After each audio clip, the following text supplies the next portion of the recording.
पागल कुत्ता ने काटा है क्या कि एनडीए में हम जाके शामिल हो जाएं?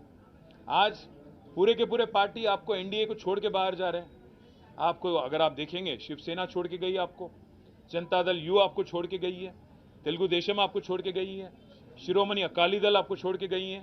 साथ है कौन आपके? सीबीआई, ईडी, आईटी, इनके अलावा है कौन आपके एनडीए में? आज प्राइम मिनिस्टर ये मानते हैं अपने आप को कि वो बहुत क्लीन आदमी है और बाकी पूरा दुनिया करप्ट है।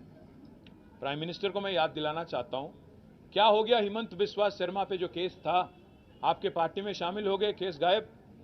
हमारे यहाँ के जो एमपी हैं सीएम रमेश और सुजना चौधरी, उन पे आरोप लगाए, केस भी लगाए, ईडी, सीबीआई, आईटी, क्या हो गया केसों का? नारायण राणे पे केस क्या हो गया? ज्योतिरादित्य पे, सिंधिया पे जो केस थे आपके साथ शामिल होने के बाद क्या हो गया? और आप जब बात करते हो प्राइम मिनिस्टर साहब कि फैमिली पॉलिटिक्स, डायनेस्टी, मैं आपसे पूछना चाहता हूं, है कौन अनुराग ठाकुर? धुमाल के बेटे नहीं है? ज्योतिरादित्य सिंधिया कौन है? माधवराव जी के बेटे नहीं है क्या? है कौन जय शाह? कोई क्रिकेटर है? कोई बहुत बड़े कोच हैं? कौन है जय शाह? क्या आपने उनको बीसीसीआई के जनरल सेक्रेटरी बना दिया?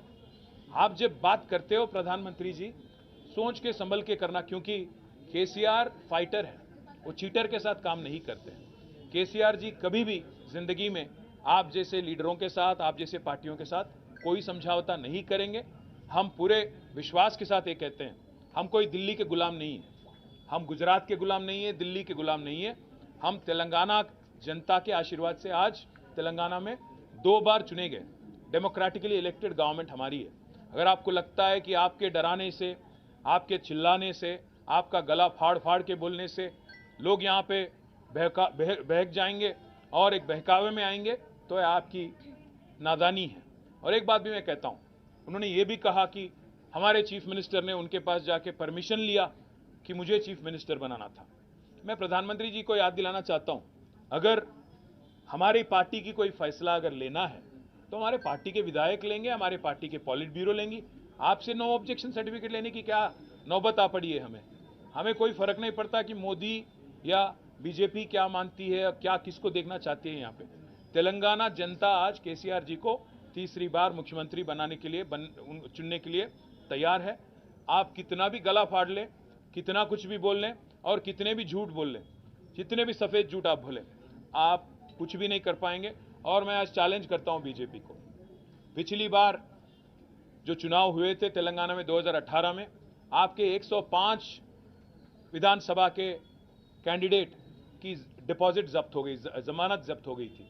मैं चैलेंज करता हूं, अगर दम है बीजेपी में, नड्डा में, अमित शाह में, नरेंद्र मोदी में और जितने भी और लीडर हैं, आइए, tourist sir welcome to Telangana, हमें कोई इतराज नहीं। आप आइए, गला फाड़ फाड़ के बोलिए, तेलंगाना जनता को समझाइए कि किया क्या आपने तेलंगाना के लिए पिछले 9 साल में, और कोई अगर वोट देना भी चाहे तो क्यों दें आपको। मैं चैलेंज करता हूं, पिछली बार 105 सीटों में आपकी जमानत जब्त हो गई थी, इस बार 110 सीटों में आपकी जमानत जब्त हो जाएगी और इस बार आपको एक भी एमपी आपको तेलंगाना से नहीं मिलेगा, क्योंकि आप इतने झूठ बोल चुके हो, इतने कारनामे कर चुके हो। और सबसे अहम बात ये पूछना चाहता हूं प्राइम मिनिस्टर, आप ये मानते हो अपने आप को कि आप बहुत ही साफ इंसान हो, बहुत ही करप्ट, क्या बोलते हैं उनको, क्लीन इंसान हो, तो आप क्यों मुखर गए?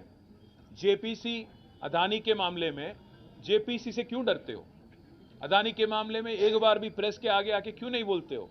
जब श्रीलंका की गवर्नमेंट ने खुद कहा कि वो दबाव में उनको लाया गया, भारत सरकार की तरफ से प्राइम मिनिस्टर मोदी ने खुद श्रीलंका प्रेसिडेंट को बोला कि आपको एक 6000 करोड़ वाला कॉन्ट्रैक्ट अदानी को देना है, क्यों आप आज तक नहीं क्लैरिफाई करते हो? क्यों आप बोलते नहीं हो?